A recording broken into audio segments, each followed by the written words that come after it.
Hey everyone, I am Yvette Boyd, host of Life Her Podcast. And as y'all know, we are sponsored by Havana Lounge. But I have something real special today because we actually sitting with the owner today. And it is like really dope for him to be here. I'm happy to be here. Yes. say what's up to Dolapo, y'all. What's going on? Yes. So I'm really excited to talk to you because I want to know more about your background than actually what you're doing now, because a lot of times people don't know where you come from and how hard you worked to get where you at today. Yeah. I'm Nigerian, so my name is Dolapo Erinkitola. It's a mouthful, but Nigerian, the Yoruba tribe. Both parents came over here, and I grew up in the Midwest, Chicago, and we were always, hustling, doing the business. Right. I've got 9 siblings, so it was always a bunch of kids, and we were always just, competing with one another, like healthy competition, right? Right. And and then the Nigerian, mentality, the African mentality is just, to work, And I live in Atlanta now. I came out here, I went to Morehouse, and that's what brought me to Atlanta, and I've been out there ever since.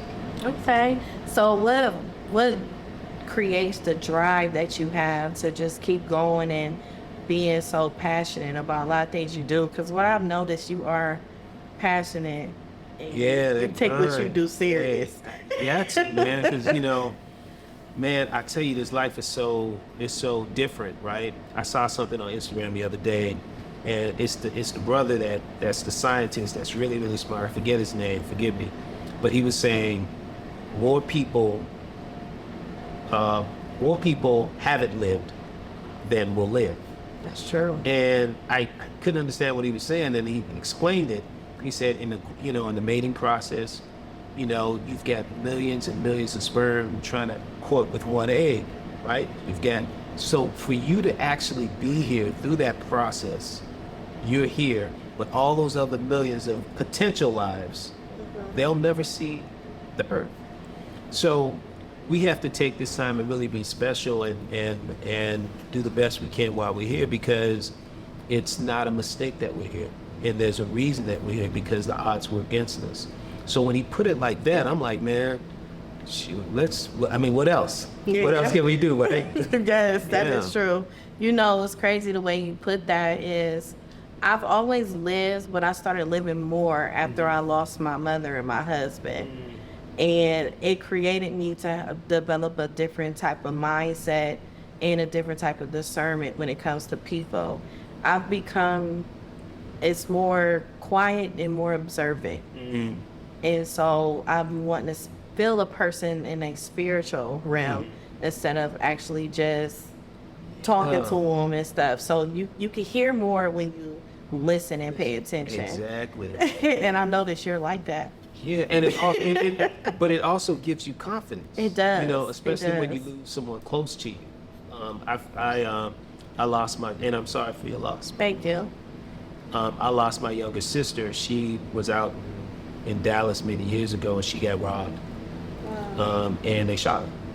And this is my younger sister, and it was so brutal, the attack.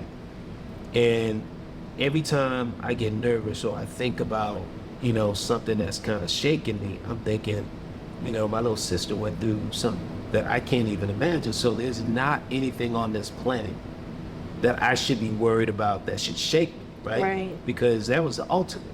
So, I use sometimes those tragedies or missing a loved one to kind of fuel your purpose. Yes. Because at the end of the day, they're still watching, they're still pushing, And if any scenario, if you think about it, can be positive. And I try to make sure that loss doesn't define my life, right? She wouldn't want me to be stuck there, but it will push me to get some other stuff done. And I'm telling you, when something shakes me, I think about her and I'm like, she went through it. There's nothing I can't do. Yeah. Right? Yes, that is so true. Because my mom was supposed to start this podcast with me. See? And so the way it grew so fast in these past, it'll be almost 3 years, it just grew so rapidly, and I know she has something to do with it. And just by me just creating it to be so authentic, and I know what you mean as far as that push of someone so close to you and just wanting you to thrive. Yeah, it's fuel, man. And trust me, your mom is moving levers and, and making stuff happen. That's a beautiful thing. She definitely is. She got me busy. That's what's up. For sure. So once you moved to Atlanta, Georgia, went to Morehouse and everything, when did you actually start getting into becoming a business owner and involved in film and everything? You know, I started being a business owner when I back in Chicago as a kid. Okay. I had, and I'm gonna date myself, I had a paper route. Okay. And I'm gonna tell you this story. It's a funny story. So I go over, you know, there's a lot of us, so we had to share everything. Like we had board games, but it was everybody's. We had this game, it was everybody's. But, you know, share with my 9 siblings. So I went over a friend's house. He was, you know, a mainstream white dude. And he had all the toys. You can imagine, like all of them. And I'd go over there and I'd play. And one time I said, how do you have all these toys? And he said, well, I got a paper route. He said, so I take my money and my mom lets me buy whatever I want. I said, oh, a paper route. So, so when he was moving from the neighborhood, he gave me his paper route. Okay. I actually got another paper route. I ended up having like 3 paper routes. Did you?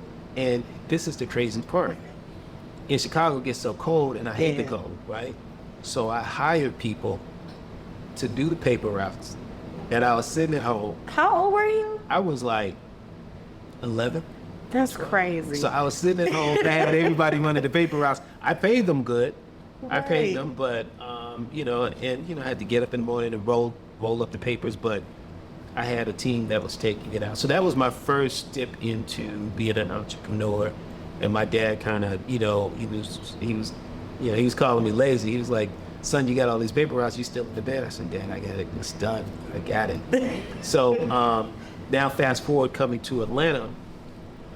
Just Atlanta is the city of hustle. Yeah. You know, you cannot be surprised by what the next person is doing because somebody is doing something in the A. And for me, I had to get that in my head that they look like me.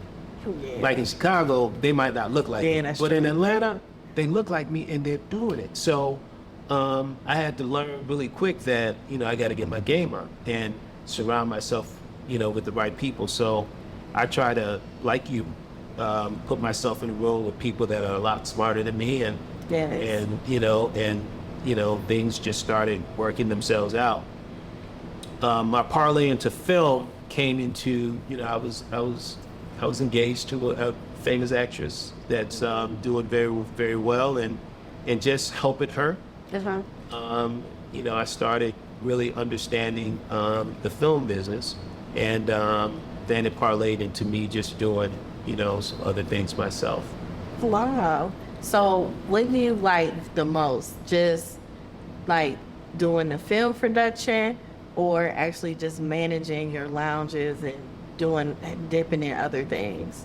I think all of it.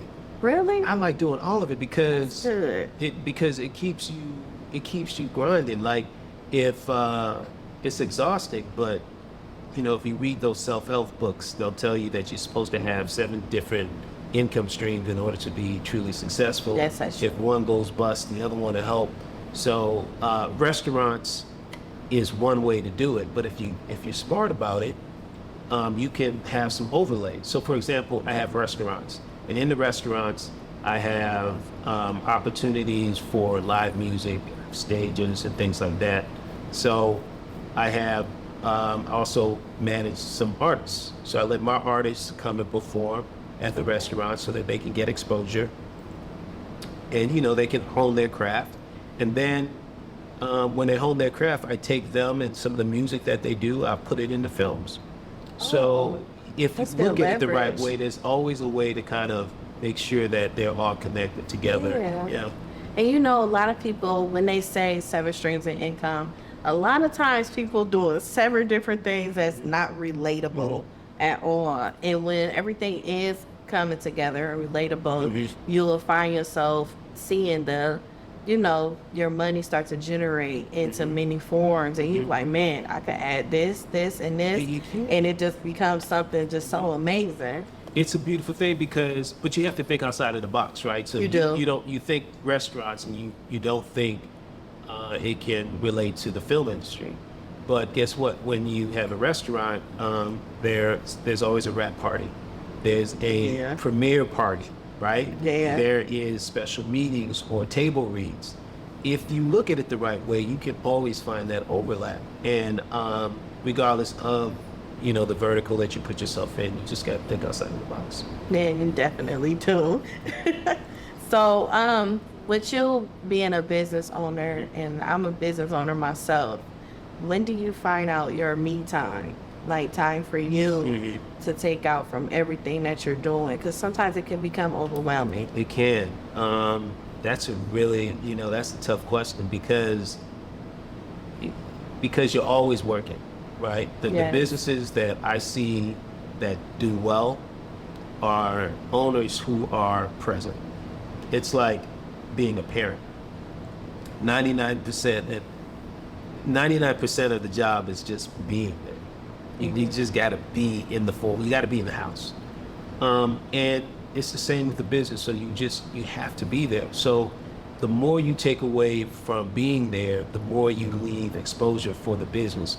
But to your point, in order for you to survive and sustain, you got to have the me time. Yes, you do. So I give myself an out.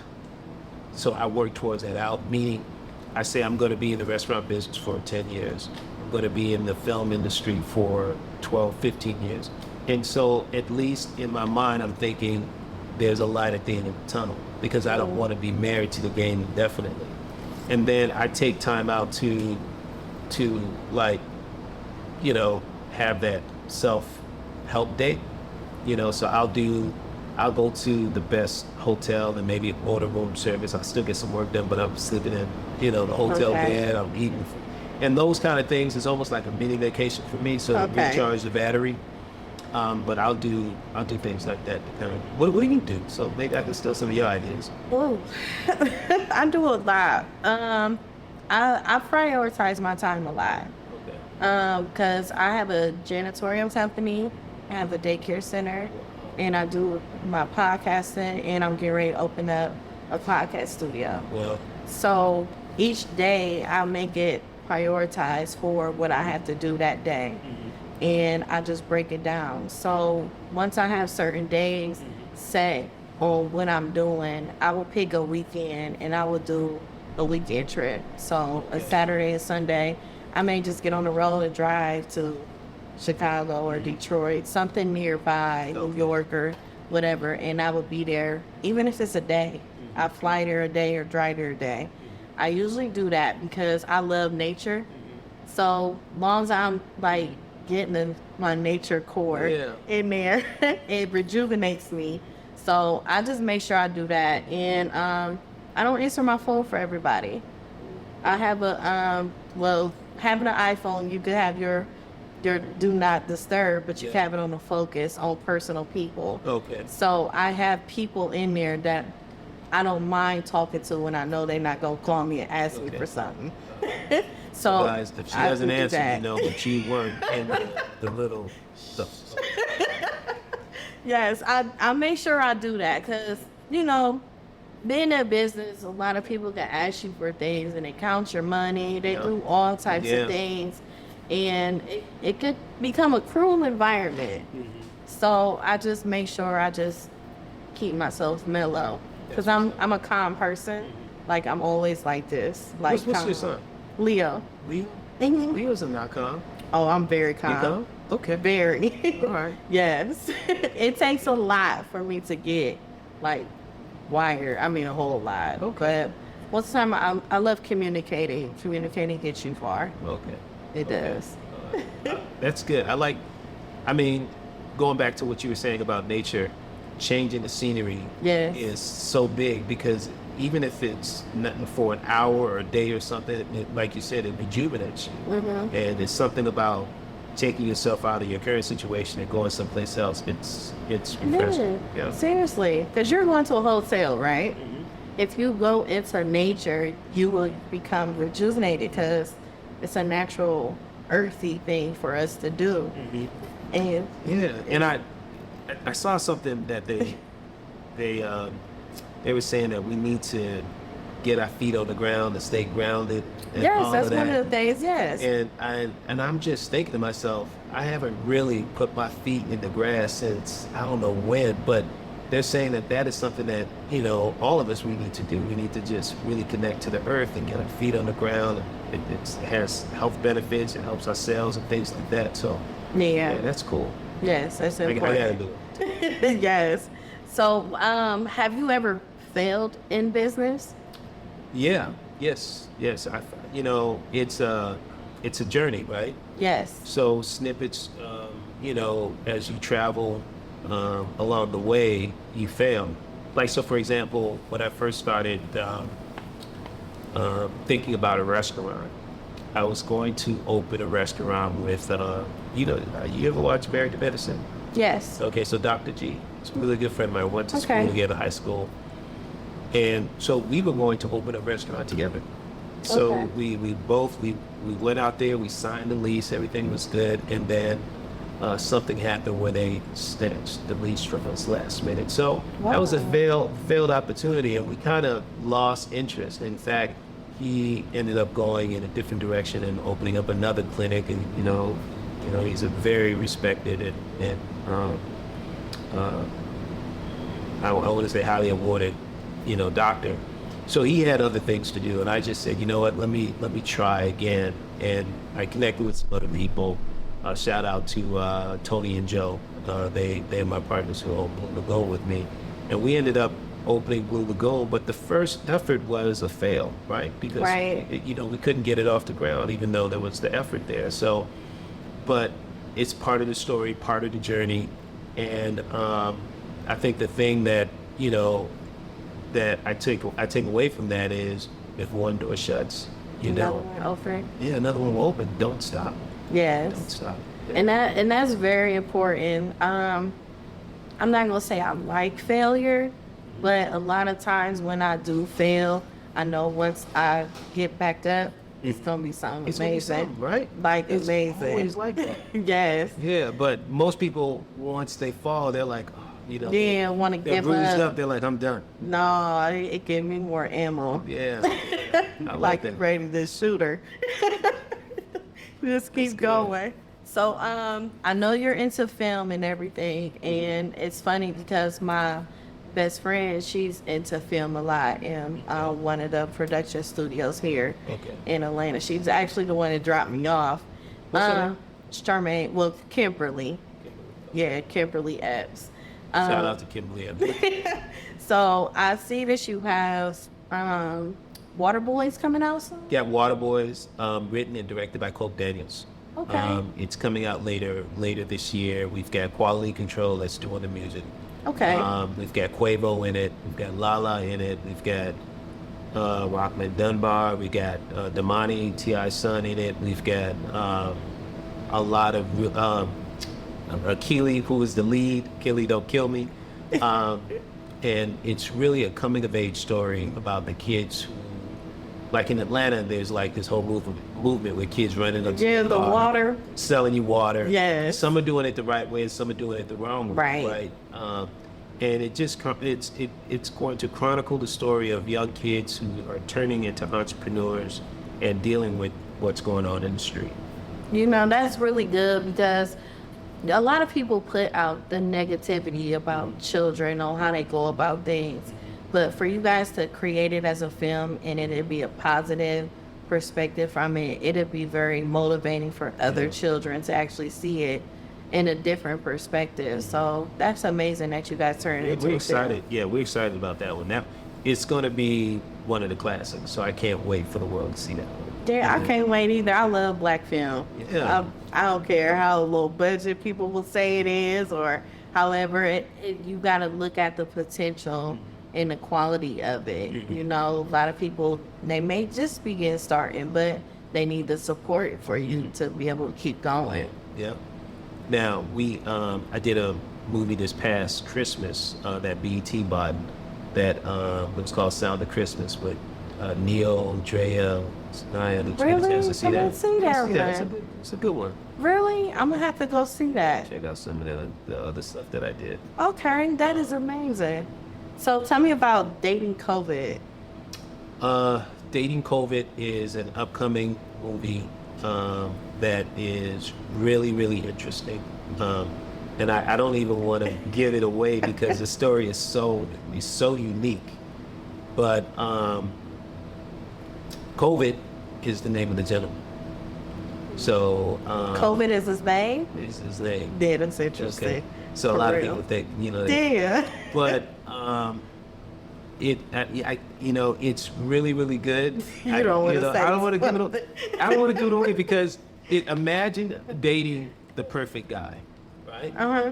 And he turned into COVID. No, he doesn't turn into COVID, but he.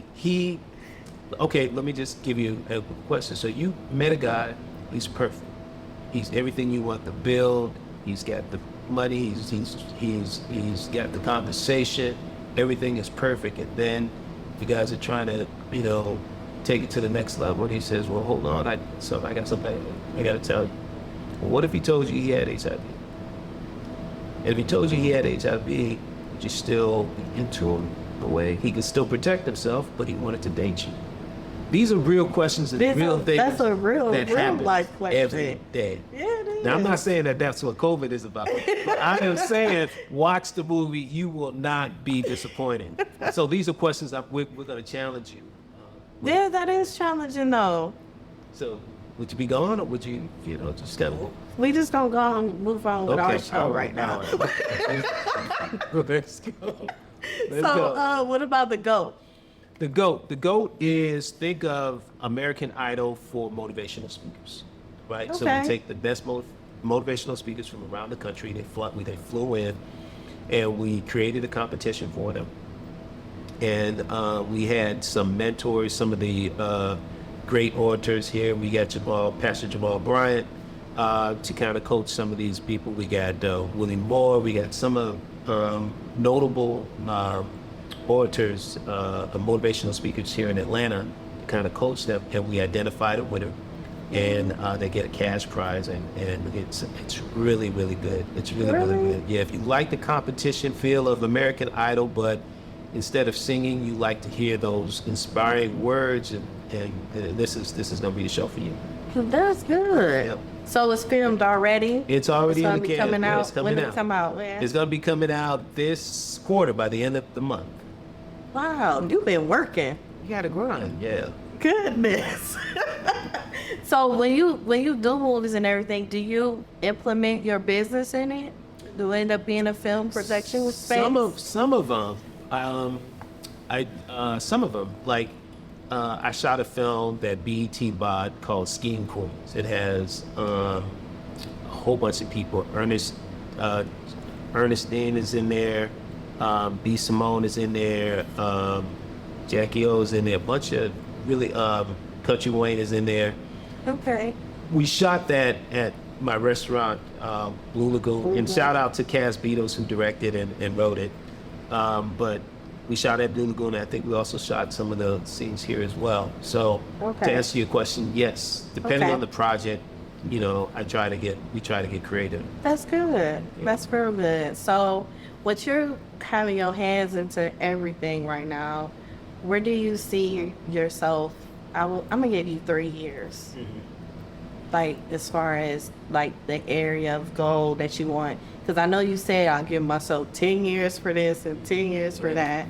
So what's your 3 year? I mean, the 3 year, where I see myself in 3 years related to film, is having a strong hold on a platform that allows me to bring independent up and coming artists to have a home. Because right now we've got so many people who are creating content, and they're creating good content, but they might not have a name to it. They might not have a distribution deal, but it's just sitting on the shelf. Yeah. And if you go on, I don't care if you go on Hulu, you go on Amazon, you start to see the same stuff over and over again. there's so much more content, and you got to give people a vehicle to show it. So I hope in 3 years that I would have made my own contribution to allow some of those indie films to have a home. That is so amazing, because that's my plan for what my podcast studio I have now. Yeah. Like, I live in Akron, so only thing people know of Akron is LeBron James. So with LeBron, his school is close to me. He has he almost got a whole street on lock right now with the things he's doing. So with my studio being downtown, I'm bringing a lot more attraction to it with me having my podcast studio there. And it's a musical, I don't want to say musical, but it's like a club beneath me. Okay. And it's more of like rock. Okay. Rock music and everything. And then it's a jazz band where they play jazz and everything. It's called Blue Jazz. It's next door to me. So everything surrounding me has something to do with music or film. Okay. So now whenever the guests come in, they get interviewed by me first, and then they want content. They can utilize my space for that as well. So it's a lot of potential there. I have a whole vision for it. I'm just pacing myself with it and make sure I connect with the right people to keep doing it. But it's needed a lot. Our times is changing for us to actually give people that type of space and motivation to do things. Because a lot of people, some people where I live, they don't want to go to always Cleveland. And then sometimes people from Cleveland wants to come my way too. So that's I like that you have that approach. I think that in life, and I don't want to get too philosophical, but in life, you do good. The people who do good are people who are making ways for other people. Yes. Not necessarily self-serving. If you have a servant attitude, you always end up doing well. So taking the approach of, okay, how can I not only help myself, but help other people, you'll find out that the universe will conspire to help you get to where you want to go, because you're not just thinking about yourself. Yes. And I think that formula is so important, but people are in survival mode. People always think me. But if you let go and let God and say, hey, use me, I'm trying to help not only myself, but other people. Yes. You find out that you have the whole team behind you. Definitely. That's where my blessings come from. That's exactly. That's definitely where. Yes, that's where a lot of my blessings come from. I'm like the root of my family, the root of my community. I had a youth program with 500 kids in my town, and I've done so much in the community, and it makes me feel good. That's therapy for me. Yeah, it is. And I love the outcomes that God gives me when I do serve people that are in need, or people that just need anything. It's really, it feels good. Now, I'm gonna ask you something real quick. I'm gonna take over the interview here. I see. Because you've got your hand influencing some kids, and you're in Ohio. So who's the basketball GOAT? Who's the GOAT? Is it LeBron or is it MJ? I mean, what are you Who's the basketball GOAT? Yeah, the greatest of all time. Kobe. Kobe. I love Kobe. Okay. I'm an all the way Kobe fan. I love LeBron, though. Don't get me wrong. Okay. But as a player, I love Kobe. Okay. I that's do. not bad. I can't switch up. Okay. You have Jordan though, so you love LeBron. Is Jordan in there in the conversation? I mean, Jordan is in there. Okay. Jordan is in there too. Okay. Right. Yeah.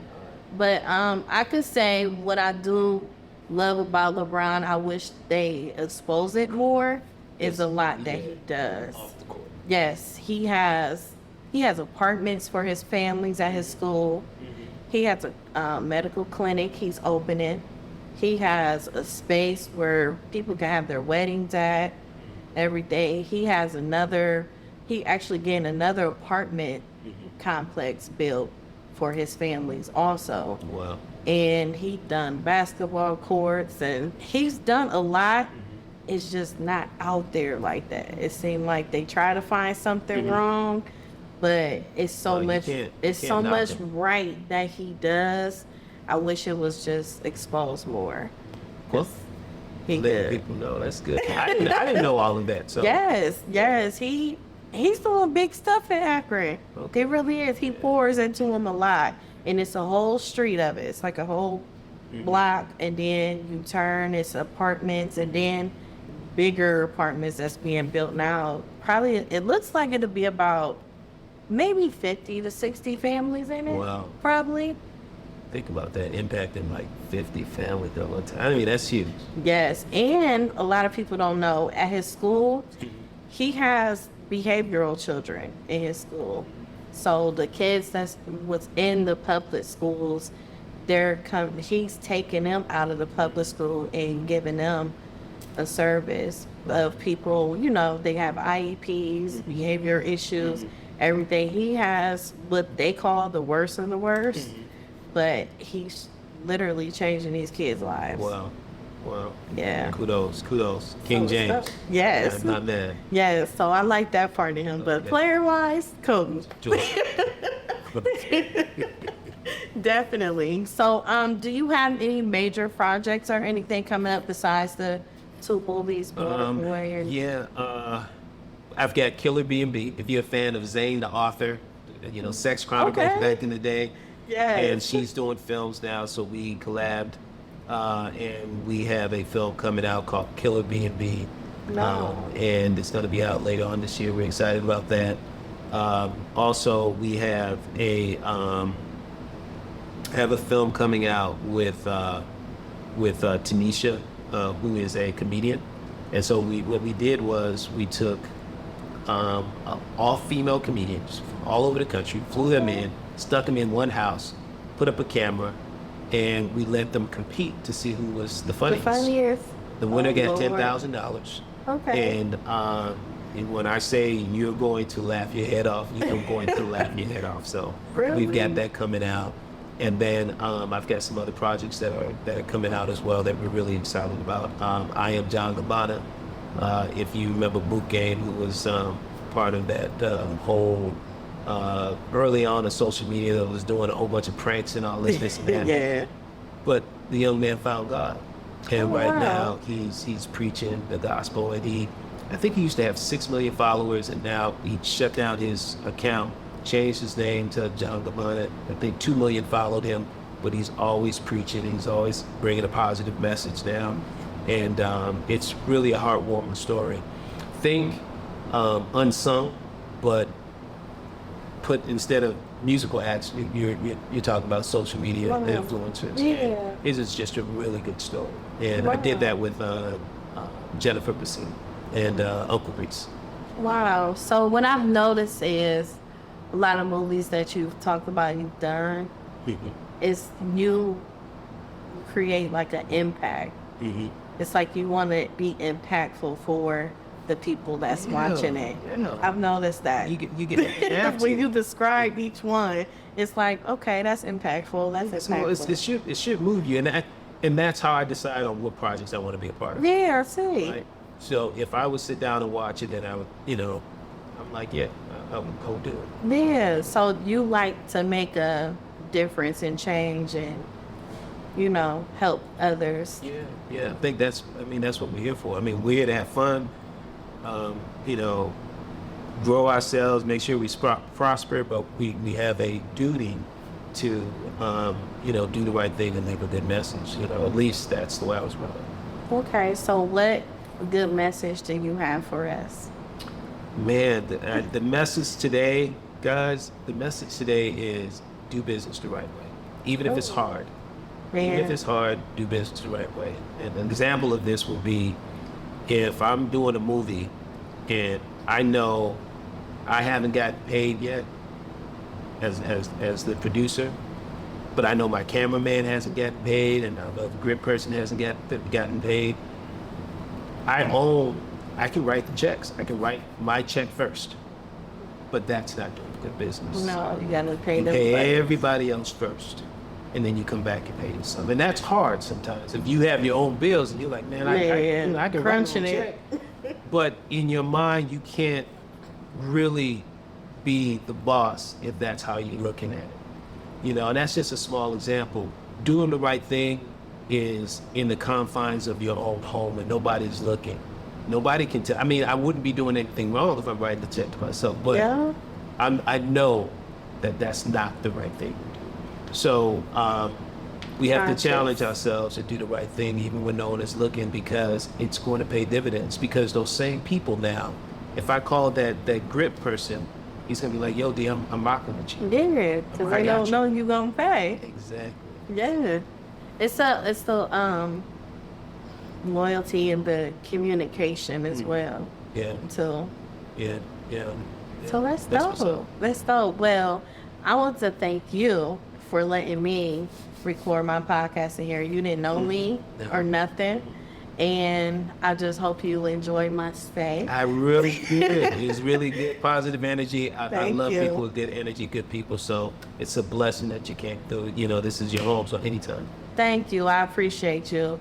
Even though I've been nervous. I even missed my flight this morning. Somebody said that. I ain't just saying it. I missed my flight. I was knocked out. So I really appreciate you. Wow. It's hard to come by people that have the same heart as me. It's very, very hard. And you have to cherish those moments because you don't get them quite often. I agree. You don't, for sure. So thank you, everyone, for tuning in to Life Hurt Podcast. Again, Havana Lounge has sponsored Life Hurt tonight and this amazing gentleman. I appreciate y'all, and thanks.